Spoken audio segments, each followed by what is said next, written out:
Friends, welcome in my channel Kavita's classes. आज हम लोग क्लास 2 के साइंस में वाटर चैप्टर को पढ़ेंगे। देखिए, about 3/4 of the earth surface is covered with water. We use water at many places and for many purposes. Water is used in homes, schools, offices and factories. Given below are some activities. Tick those which require water. हमारे पृथ्वी का 3/4 3/4 surface जल से घिरा हुआ है। हम पानी का उपयोग, वाटर का उपयोग कई जगहों पर करते हैं, कई पर्पसेस के लिए करते हैं। पानी हम घरों में उपयोग करते हैं, घरों, स्कूल, ऑफिसेस, फैक्ट्री, इन सभी जगह पानी का उपयोग करते हैं। नीचे कुछ एक्टिविटी दिया हुआ, उसमें जिसमें पानी की ज़रूरत है उसमें आपको टिक करना है। नहाने में, बाथिंग में पानी का ज़रूरत है, बिल्कुल है। प्लेइंग में पानी का ज़रूरत नहीं है। ड्रिंकिंग में है, वॉशिंग में है। अब देखिए, where does this water come from, let us find out. लेकिन ये पानी आता कहाँ है, चलिए इसके बारे में जानते हैं। सोर्सेज ऑफ वाटर, वाटर के सोर्स, पानी कहाँ से आता है, इसके बारे में अब हम पढ़ेंगे। Rain is the main source of fresh water. Clouds in the sky give us rain. The rain water goes into rivers, streams, lakes, ponds and well as also rain यानी बारिश फ्रेश वाटर का main source है। Fresh water का सबसे बड़ा स्रोत है बारिश। आसमान में बादल होते हैं और इन्हीं बादल से हमें बारिश मिलती है। यही बादल बारिश करवाते हैं। यही और बारिश का पानी जाता है नदियों में, स्ट्रीम्स में, लेक्स में, पोन्ड्स में, वेल्स में and also slips into grounds और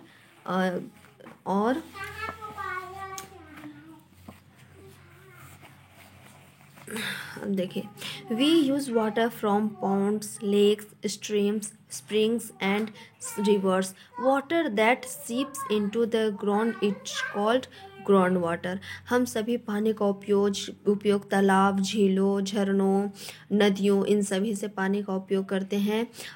और जो पानी ज़मीन के अंदर चला जाता है उसे ग्राउंड वाटर कहते हैं। जैसे कुआं होता है, ठीक है। कुआं में पानी कहाँ से आता है, कोई पानी तो ऊपर से डालता नहीं, तो कुआं में पानी आता कहाँ से है। तो जो बारिश होती है वो पानी मिट्टी से रिसते हुए ज़मीन के अंदर चली जाती है और वही पानी ग्राउंड वाटर के रूप में जमा होती है। और इसी पानी का उपयोग हम लोग कुआं, हैंडपम्प, ट्यूबवेल, ये सब में करते हैं, ठीक है। We use ground water by digging wells, tubewells और थ्रो हैंड पंप। हम लोग ग्राउंड वाटर यानी जो ज़मीन के अंदर पानी रहता है, हम लोग ग्राउंड वाटर का उपयोग कुआं खोदकर, ट्यूबवेल के द्वारा या हैंड पंप के द्वारा करते हैं। इन आवर होम्स, हमारे घरों में, we get water from taps. हम अपने घरों में नलों के द्वारा जल का उपयोग करते हैं। The water we see on the surface of the earth is called surface water. जो हम लोग अपने सामने सरफेस पर यानी जो हम लोग अपने सामने सरफेस में पानी देखते हैं, मतलब जो नदी, तालाब, ये सब में पानी देखते हैं, उसे सरफेस वाटर कहा जाता है, जिसे हम अपनी आँखों से देख पाते हैं पानी को। अब देखिए, ये है हैंड पंप, वेल, ट्यूबवेल, ये सभी ग्राउंड वाटर हैं। अब देखिए, spring. A spring is small stream that emerges out of the ground. ये देखिए, ये स्प्रिंग है। Stream, this is a thin channel of water flowing down a mountain. Stream यानी झरना, माउंटेन्स से नीचे बहता है। This stream becomes bigger as flows down the mountain to form a river. और ये जैसे और नीचे गिरते जाता है तो यह बड़ा होते जाता है और इस तरह एक नदी बनाता है। River, a river is a good source of fresh water. Water in reverse mainly comes from the melting of snow on the mountains. River का पानी फ्रेश वाटर का सबसे अच्छा, यानी नदी का पानी फ्रेश वाटर का सबसे अच्छा स्रोत होता है। मेनली आखिर रिवर में पानी आता कहाँ है? तो रिवर में पानी आता है माउंटेन्स में, पहाड़ों में जो बर्फ़ पिघलते हैं, वही इस नदियों के पानी का मुख्य स्रोत होता है। अब देखिए lake, this is large area of water with land all around us. Lake जो होता है वो lake large area of water होता है जो चारों तरफ से जमीन से, भूमि से घिरा हुआ रहता है। अब देखो pond, A pond is a small body of water surrounded by land on all the sides. और जो पॉन्ड होता है वो पानी का छोटा स्रोत होता है जो चारों ओर से लैंड से घिरा होता है। तो पॉन्ड और लैंड लेक में यही डिफरेंस है कि पॉन्ड छोटा होता है और लेक बहुत बड़ा होता है, मतलब पॉन्ड की तुलना में बहुत बड़ा होता है लेक। अब देखो वेल, कुआं के बारे में तो सभी जानते ही हैं। A well is a deep round hole made into the ground to get ground water. कुआं क्या होता है? तो कुआं एक गहरा छेद होता है जो गोलाई से छेद किया रहता है ताकि हम ग्राउंड वाटर का उपयोग कर सके, ग्राउंड वाटर प्राप्त कर सके। अब देखिए sea is a huge body of water. समुद्र पानी का एक बहुत बड़ा स्रोत होता है। Sea water is salty and it is not fit for our use. लेकिन समुद्र का पानी बहुत बड़ा, समुद्र तो बहुत बड़ा होता है लेकिन समुद्र का पानी सॉल्टी होता है, नमकीन होता है, और यह हमारे उपयोग के लिए नहीं होता है, मतलब हम समुद्र का पानी उपयोग नहीं कर सकते हैं। Ocean is very a large body of salt, it is much larger than a sea. Ocean ये भी सॉल्ट वाटर यानी नमकीन पानी का, खारा पानी का यह एक बहुत बड़ा स्रोत है। नमकीन पानी का बहुत बड़ा लार्ज बॉडी है ओशियन, जो समुद्र से भी बड़ा होता है। समुद्र बहुत बड़ा होता है, समुद्र से भी बड़ा होता है ओशियन। अब देखिए forms of water. Have you ever observed steam coming out of the boiling water? आपने कभी ये नोटिस किया है कि जब पानी बॉयल होता है तो उससे भाप निकलता है? दिस इज वाटर वेपर, यही वाटर वेपर है। When a cold plate is held near the spot of kettle, the steam cools down and changes to small drops of water. You must have used ice cubes to cool your drink. Ice is another form of water. Hence, water exists in three forms: ice, solid form; water, liquid form; C, water vapor, gas form. पानी जो होता है वो तीन forms में होता है, एक सॉलिड, लिक्विड और गैस। बर्फ़ के रूप में यह सॉलिड फॉर्म में होता है, पानी के रूप में लिक्विड फॉर्म में होता है, और वाटर वेपर यानी भाप के रूप में यह गैसियस फॉर्म में होता है, गैस के फॉर्म में होता है। आप लोगों ने नोटिस किया होगा जब आप किसी गर्म चीज़ के ऊपर आप कोई ठंडा ढक्कन रखोगे तो और थोड़ा कुछ देर बाद आप उठाओ तो उस ढक्कन में आपको पानी की छोटी छोटी बूंदें नज़र आएंगी। तो आखिर वो पानी की छोटी छोटी बूंदें आती कहाँ से हैं? तो जब जिस गर्म चीज़ को आपने ढक्कन लगाया है उस चीज़ से जो भाप निकलती है, जब वह उस प्लेट के सरफेस से टकराती है तो वह भाप वापस पानी में बदल जाती है, तो वही पानी होता है वो। अब देखिए ये पानी सॉलिड रूप में है यानी आइस फॉर्म में है, लिक्विड फॉर्म में यानी पानी गैसेस फॉर्म में जब ये भाप बनकर होती है। अब देखिए ड्रिंकिंग वाटर, पीने का पानी। The water we drink should be pure and clean. जो पानी हम पीते हैं वह प्योर और क्लीन होना चाहिए। Water from the sources as mentioned above may not be safe for drinking, it may contain germs and impurities. Drinking such water can make us sick. We should boil or filter water before drinking. Boiling kills most of the germs. The drinking water supplied to our homes by the government is purified first.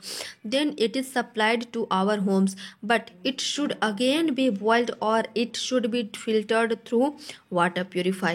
अभी तक हमने water के जिन जिन sources के बारे में बात किया वो सभी डायरेक्ट पीने के लिए सेफ नहीं है, उसमें जर्म्स खुले रहते हैं, उसमें इम्प्योरिटीज़ होती है, अशुद्धियाँ होती है, जिसे पीकर हम बीमार हो सकते हैं। इसीलिए पानी को पीने से पहले हमें पानी को बॉयल करना चाहिए या उसे फ़िल्टर करना चाहिए, ताकि पानी में जो भी जर्म्स हो, जो भी कीटाणु हो, वो सभी मर जाएं और हम शुद्ध पानी पी पाएँ। गवर्नमेंट जो पानी सप्लाई करती है, यानी जो सप्लाइड वाटर होता है, वो भी हमारे पास आने से पहले प्यूरिफाई होता है, उसके बाद हमारे घरों में पाइप के द्वारा पहुंचता है, लेकिन उस पानी को भी हमें फ़िल्टर करके या बॉयल करने के बाद ही पीना चाहिए। अब देखिए सेविंग वाटर। अब भाई पानी का इतना यूज़ है, पानी का बिना पानी का हमारा एक काम भी नहीं होता है, तो पानी को तो हमें बचा कर रखना होगा भाई। पानी रहेगा नहीं तो फिर हमारा जीवन कैसे रहेगा। देखिए there is a plenty of water in the world. पूरे वर्ल्ड में बहुत पानी है, प्रचुर मात्रा में पानी है। At most of it is at as most of it is salt water we can not use directly. लेकिन इनमें से अधिकतर पानी नमकीन है, खारा पानी है, और हम इसे डायरेक्टली यूज कर ही नहीं सकते। We can use only fresh water that is available in ponds, lakes, rivers and wells. हम लोग इनमें से केवल फ्रेश वाटर को यूज कर सकते हैं, जो हमारे नदियों, तालाबों, झरनों, कुओं, ये सब में अवेलेबल है। Although rain is the main source of fresh water, in main places there is very little rain, so rivers and lakes do not get completely full. People in such places face a great shortage of water. It is important to save as much water as possible and avoid wasting it.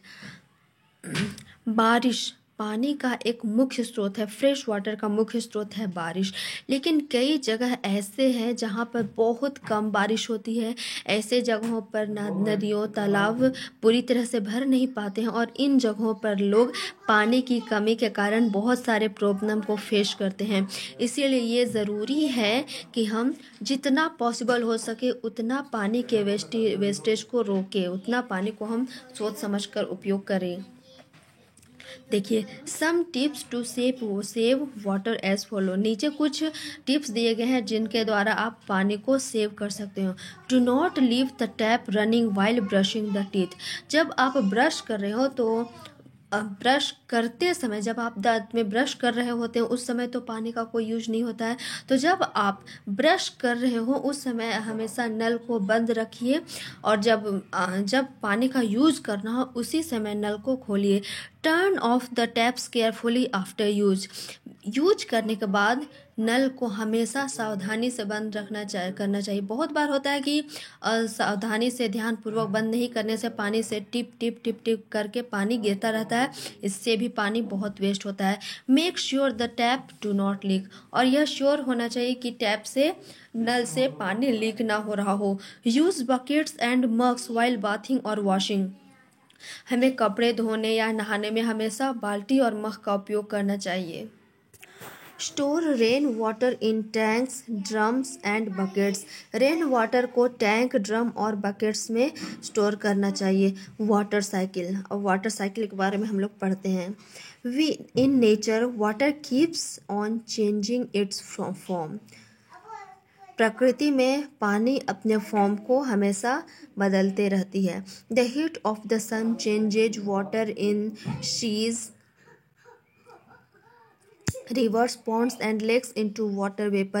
These vapors rise in the air and form cloud. High up clouds become cooler and water vapor changes into teeny drops of water. These drops fall on the ground as rain. The rain water flows back into rivers and seas. This water again changes into water vapor and comes back to earth as rain. This whole process is called water cycle. देखिए प्रकृति में पानी अपनी प्रकृति अपना रूप हमेशा बदलते रहती है। सूर्य गर्मी के मौसम में सूर्य का धूप समुद्र, नदियों, झील, झरनों, ये इन सभी के पानी को वाटर वेपर में चेंज करता है, ठीक है।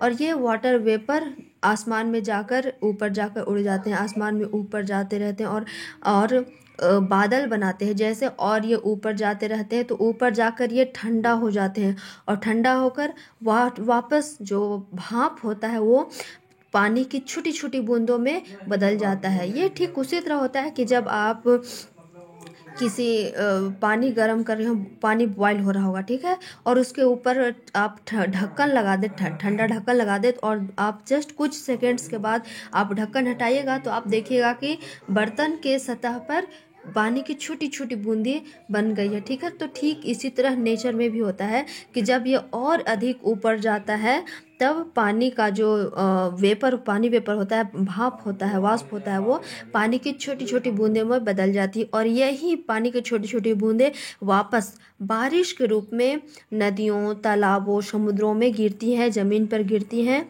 और इस तरह पानी अपना रूप हमेशा बदलते रहती है।